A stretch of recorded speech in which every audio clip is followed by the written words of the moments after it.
నానమ్మ అనాలి. నువ్వే అంటావు నాన్నమ్మ. నువ్వే అనాలి నానమ్మ.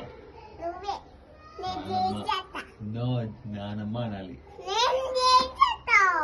సరే. నిన్ను డాడీ చేస్తా. సరే. నన్ను అలా అంటావు. ఓకే. అమ్మ ఇటు తల్లి అంటదా? అమ్మాయి అమ్మ అత్తాయి. జేజీ ఏమంటది? నన్ను అలా అత్తాయి. జేజియా? అదే పాప అదే పాప అంటదా? అబ్బాయి ఏమంటాడు? అబ్బా అలా అత్తావు. అదే అంటాడా? ఏమిస్తాడు అబ్బా నీకు? అబ్బా నువ్వు నీకేమిస్తాడు అబ్బా? నువ్వు నేను నీకు చిప్స్ ఇస్తా. అబ్బా ఏమిస్తాడు? అబ్బా